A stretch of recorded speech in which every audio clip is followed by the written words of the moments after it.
Welcome to episode 1 of Summa Made Simple. The rationale for this podcast is that the Summa Theologica, written by St. Thomas Aquinas in the 1200s, is a treasure trove of truth, of knowledge, of wisdom, but it's very difficult to get into it and to understand it. And I was thinking it would be really interesting to just go through it and simplify as much as I can the different points that he speaks about. My claim to fame is not that I don't have a PhD in theology, I'm not a theologian, I'm not a priest, I'm not anything, I'm not a university professor, I'm just a normal guy on the street. And I think that actually makes me uniquely qualified to speak about this thing in terms that are highly relatable, accessible, understandable for the normal man, because I'm just trying to share what I have understood from his writings and try to maybe transmit them to you in a way that you can also start to understand some of the things here, because the Summa Theologica is more than 1 million words long. I was telling a friend of mine the other day, you don't read the Summa Theologica from start to end. It's kind of like saying I've read the dictionary. You don't say you've read the dictionary. It's like a reference book. You take it in sips. The Summa is like whiskey. If you just try and down it one go, you'll probably choke. You need to take it in sips, take it slowly, come back to it, let it mature a little bit, come back later, read a little bit more, understand a little bit more, etc. And that's been my journey with the Summa. I've been reading it now for, I don't know how long. Years. I've been reading it for years. I haven't finished it, but I've learned some tips and tricks along the way, one of which is one of my first mistakes I made while reading this book is I tried to begin from the beginning. I realized that's a mistake. Why? Because I like to go to stuff that's really, really practical. I'm always asking myself, how does this affect my day-to-day life?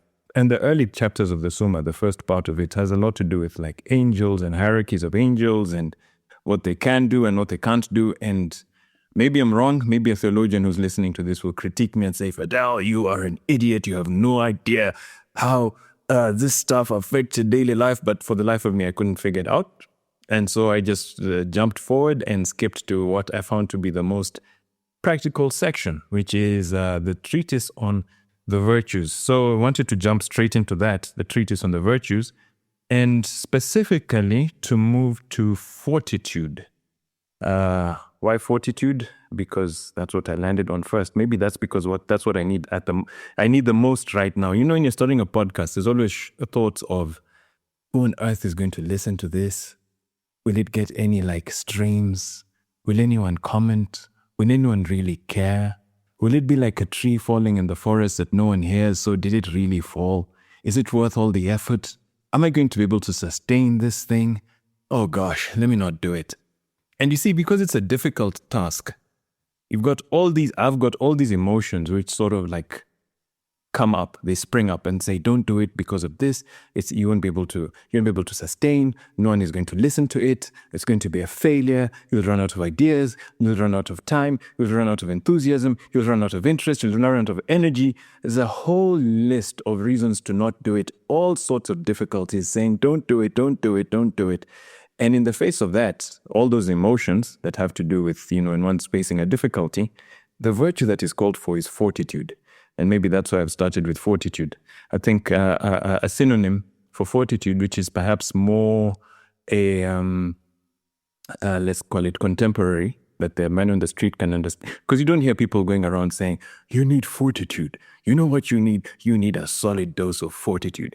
You don't hear people going around speaking about fortitude, right? But you do hear people speaking a lot about grit and about courage and that kind of thing. Perseverance, maybe patience.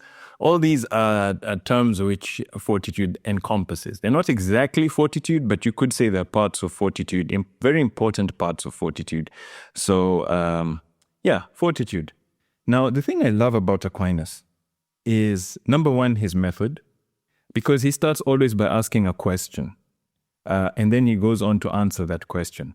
Now, this is really important in terms of teaching or pedagogy, to start by hooking the person in and explaining to them the reason why what you're speaking about is important. Now, Aquinas doesn't always do that directly. In fact, one of my first inspirations for starting this thing was as I was reading the Summa, I kept asking myself, wouldn't it be great if someone just went through every question and said, this is why this question is important to you.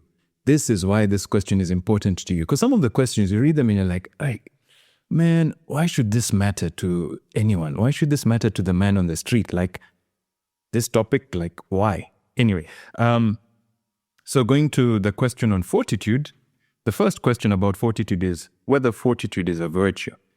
Now, I spent some time asking myself, why does it matter whether fortitude is a virtue? And it comes down to the definition of a virtue. So the definition of a virtue is a stable or habitual disposition to do the good. Stable meaning constant, habitual also meaning constant. Disposition meaning a leaning towards something. Like it's almost like a kind of like a default setting. Like if you're going to do this, it's very likely that you're going to do it. Like you're leaning towards that direction, and then to do what is good. Now, what goodness constitutes is a whole kettle of fish, which we shall get into one day, hopefully. But it's really important. So, okay, going back to the definition, fortitude is a stable or habitual disposition. Virtue is a stable or habitual disposition to do the good. Okay, we've got that working definition.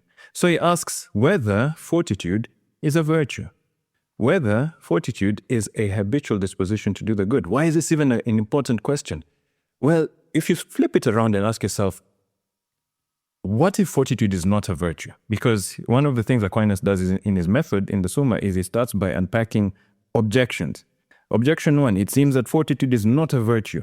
Then he gives someone's reasoning why it's not a virtue, and then a second objection why it's not a virtue, and a third objection why it's not a virtue. But these somehow point towards why this question is important. Because if fortitude were not a virtue, if courage and grit and perseverance and patience were not virtues, this would mean that they were not habitual. This would mean that a person would not be able to form them. And that means that very many people, when faced with difficulties, difficult things ahead of them coming, difficult tasks that they have to do, could step back and say, I can't do it.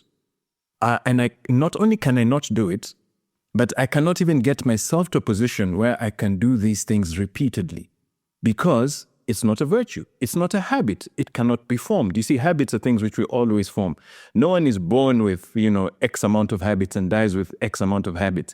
You always form new habits, destroy old habits, etc. So habits grow and diminish over time. You get new ones, you drop old ones, etc., etc. So habits can always change. If you say fortitude is not a habit, fortitude is not a virtue, you are basically saying, I cannot grow in it. There's nothing I can do.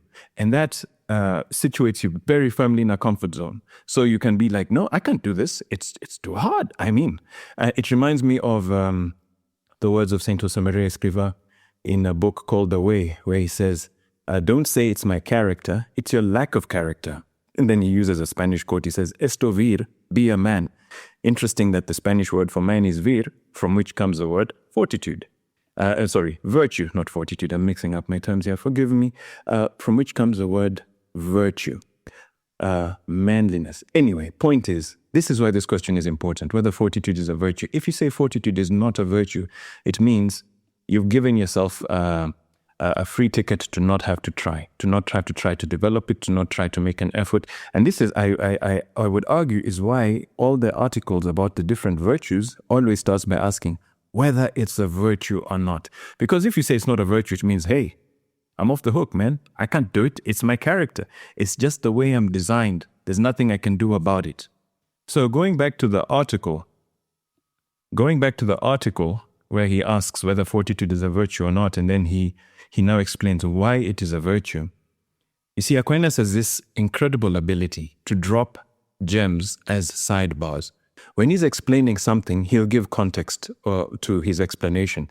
And that context usually just unravels and explains a whole lot of stuff. So for instance, in his explanation of why fortitude is a virtue, what Aquinas does in about, this looks to me like 100, 200 words, he explains what all the virtues are and how they're related to each other and how one develops them in about 1 to 200 words. It's incredible. Let me read it for you. He says, on the contrary, St. Augustine, numbers fortitude among the virtues. I answer that, according to the philosopher, whenever he says the philosopher, he means Aristotle, virtue is that which makes its possessor good and renders his work good. Hence, human virtue, of which we are speaking now, is that which makes a man good and renders his work good. Now, okay, you have to remember when we speak of man, he means mankind, so men and women. So we won't use inclusive language here, but we'll just assume you know what he's talking about. Hence, human virtue of which we are speaking now is that which makes a man good and renders his work good. Now, man's good, and this is, you see, it's just like a given context, but man, he just gives a definition right there. Okay, now, man's good is to be in accordance with reason, according to Dionysius. Wherefore, it belongs to human virtue to make man good, to make his work accord with reason. This happens in 3 ways. And then now he starts to explain what makes things good. This happens in 3 ways. First, by rectifying reason itself. And this is done by the intellectual virtues, which are knowledge, wisdom, understanding, and prudence. And art, but that's another story. Secondly, by establishing the rectitude of reason in human affairs, and this belongs to justice. Thirdly, by removing the obstacles to the establishment of this rectitude in human affairs. Now, the human will is hindered in 2 ways. In other words, it faces 2 kinds of obstacles in terms of following the rectitude of reason. First, through being drawn by some object of pleasure to something other than what right reason requires. And this obstacle is removed by the virtue of temperance. Secondly, through the will being disinclined to follow that which is in accordance with reason on account of some difficulty that presents itself. In order to remove this obstacle, fortitude of the mind is required, whereby to resist the aforesaid difficulty, even as a man, by fortitude of body, overcomes and removes bodily obstacles. Hence, it is evident that fortitude is a virtue insofar as it conforms man to reason. Let me try and explain this really briefly. I know I've got 3 more minutes and I really don't want to go over 15 minutes because, shouldn't take that long. Anyway, let's break this down. He says, man's good is to be in accord with reason according to Dionysius. Wherefore, it belongs, so the good thing is a thing which makes like rational sense, like reasonable sense. But here's the clincher. Like reasonable sense is not a self-evident. The things which are in accord with reason, right reason, are not self-evident. So he goes on to explain that this happens in 3 ways. Reason must first be rectified in and of itself. So if you say, I did this because I thought I was doing it in right reason, you have to ask yourself, well, was your reason actually rectified? Was your reason right? And to make your reason right, to make you think correctly, first of all, you need a virtue, intellectual virtues. And the practical intellectual virtue in this case is prudence. The others which I mentioned earlier are speculative intellectual virtues, which are virtues that have to affect how we think. But prudence has to affect how we do. And remember, we had mentioned earlier that virtue has to do with rendering someone's work good, your actions good. So that's why we focus more on prudence in this case. So prudence makes sure that we are thinking correctly and acting correctly. Then the next step is, this happens in 3 ways, by rectifying reasoning itself, which is prudence, by establishing right reason in human affairs, in how we deal with other people, how we interact with other people. And this belongs to justice. The definition of justice is giving everyone what is due to them according to right reason. And then thirdly, and this is a really interesting bit, by removing obstacles to the establishment of this right reason in human affairs. So there are 2 sets of obstacles, he goes on to say. They're the set of obstacles where we are drawn so much by something which is so pleasing to us that it sort of overcomes correct thinking. And these are removed by the virtue of temperance, which we shall go into another day. And then secondly, the other thing which stops us from exercising right reason in human affairs, the other obstacle, is when that right reason is so difficult that we shy away from it. Like, for instance, I don't know, starting a podcast about Summa Made Simple. You're like, oh my, this is so difficult. I'm not going to do this. And then to remove that obstacle, which arises on account of some difficulty that presents itself, that's where fortitude of mind is required. Now, he mentioned something else about fortitude of body, which I'm not quite sure what that means. And this is something which you'll notice as a motif in this podcast, if I manage to continue, is that there are many things which I don't understand, and I'll just be plain and simple and tell you, guys, I did not understand that stuff. And maybe 5-10 years from now, if God gives me life, I'll be able to understand it. But at this particular moment in time, I don't understand it. But the other beautiful thing about the Summa is, as you read further, he drops sidebars which explain stuff which you read before, which didn't make sense. So it's sort of like, I don't know. He's just incredible the way he wrote. Anyway, that's Introduction to Fortitude. And the thing I liked about it is he just explains prudence, justice, fortitude, and temperance. One go while speaking about fortitude, almost as a sidebar. Incredible, incredible.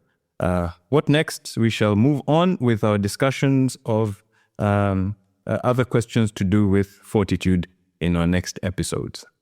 Stay for listening, stay sharp, stay bright. Summa Made Simple, your guide to light. Catch the next lesson, your journey starts.